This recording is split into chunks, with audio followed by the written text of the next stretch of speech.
When you spin up Kubernetes locally, you log in as the default master user. You hold absolute, unrestricted permissions over every object in the cluster. For early prototyping, this total control removes friction. You can deploy, modify, and delete resources at will. But carrying that implicit administrative freedom into a live environment introduces a critical vulnerability. Production clusters are multi-tenant. You have site reliability engineers, application developers, and automated deployment pipelines all operating within the exact same infrastructure. To manage this, Kubernetes uses role-based access control, or RBAC. While external systems handle authentication, verifying who you are, RBAC handles authorization. It is the internal enforcement mechanism the API server uses to dictate exactly which resources you can touch. Bringing those local administrative habits into a shared production cluster breaks the structural integrity of a zero-trust architecture. It leaves every resource exposed to a single operational mistake. In systems engineering, we measure risk using the concept of a blast radius. If an automated script fails or a pipeline is compromised, the blast radius defines the maximum possible extent of the damage. In an unsegmented cluster, a localized error propagates quickly. An errant command radiates outward, bringing down unrelated applications.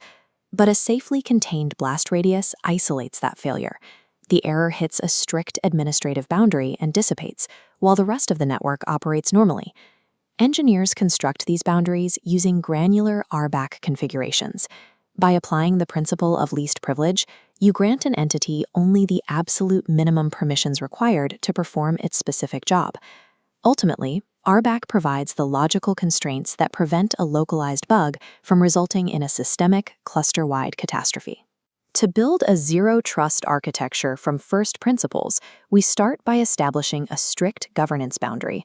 We do this by creating a dedicated namespace, for example, funds transfer. This logically isolates the operational scope of a payment application from the rest of the cluster's resources. Next, we have to define the subject. This is the specific entity requesting permission to operate inside our new boundary. While human engineers have traditional user accounts, automated CI/CD pipelines require a different classification of identity. Kubernetes uses a native object called a service account to assign a verifiable identity to these non-human automated processes.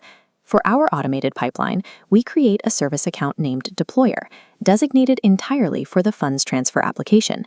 Assigning a distinct machine identity within an isolated boundary is the mandatory prerequisite before any operational power can be granted. Now we must dictate exactly what this deployer service account is permitted to execute. We define these permissions through a role manifest. This is an explicit rulebook mapping an identity to specific endpoints within the cluster's API. Inside the role, we first target a specific API group. By designating the apps group, we restrict the operational category strictly to application-level components. Then we declare the exact resources the subject can interact with. For a pipeline, we target deployments and replica sets. Finally, we assign the verbs. These are the allowable actions. We grant the deployer the ability to get, list, create, update, and patch these specific resources. Notice what we exclude. We intentionally omit the delete verb from this list. If the pipeline's automation script malfunctions and attempts to tear down the infrastructure, the API server will block the command because the capability simply does not exist in its rulebook. The role operates strictly on an allow list philosophy. If an action is not explicitly defined as a verb, the API server prohibits it. At this stage, the deployer service account and the rulebook we just wrote exist as two independent objects within the cluster. To give those rules actual enforcement power over our pipeline, we have to establish a formal connection. We bridge this gap using a role binding. This distinct Kubernetes object physically connects the subject to the assigned permissions. And because we deploy this binding inside the funds transfer namespace, the relationship is strictly confined to that specific perimeter. Without the role binding, the policies exist only in theory. The binding is the mechanism that activates the pipeline's authority within its restricted zone. Handwriting complex YAML manifests for these bindings from scratch is notoriously inefficient, often leading to formatting errors. Instead, platform engineers rely on imperative command line executions to rapidly prototype and test these Kubernetes objects. The most efficient workflow hack is to append the --dry run equals client flag to your imperative creation command. This specific flag tells the API server to process, validate, and compile the object's syntax without actually applying the changes to the live cluster. When you combine the dry run flag with an -o YAML output format, the system generates the exact declarative structure required to build the object. By piping this terminal output directly into a local file, you instantly capture a syntactically valid piece of infrastructure as code. Bridging imperative speed with declarative reliability ensures that every access control configuration is permanently documented and version controlled. Applying these manifests to the cluster sets the boundaries, but rigorously verifying those constraints is a mandatory follow-up.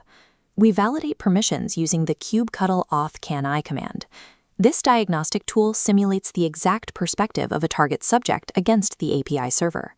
If we simulate the deployer service account attempting to create a deployment in the funds transfer namespace, the server evaluates the role binding and returns a successful validation. But we can also test our intentional restrictions. We change the verb in our query from create to delete.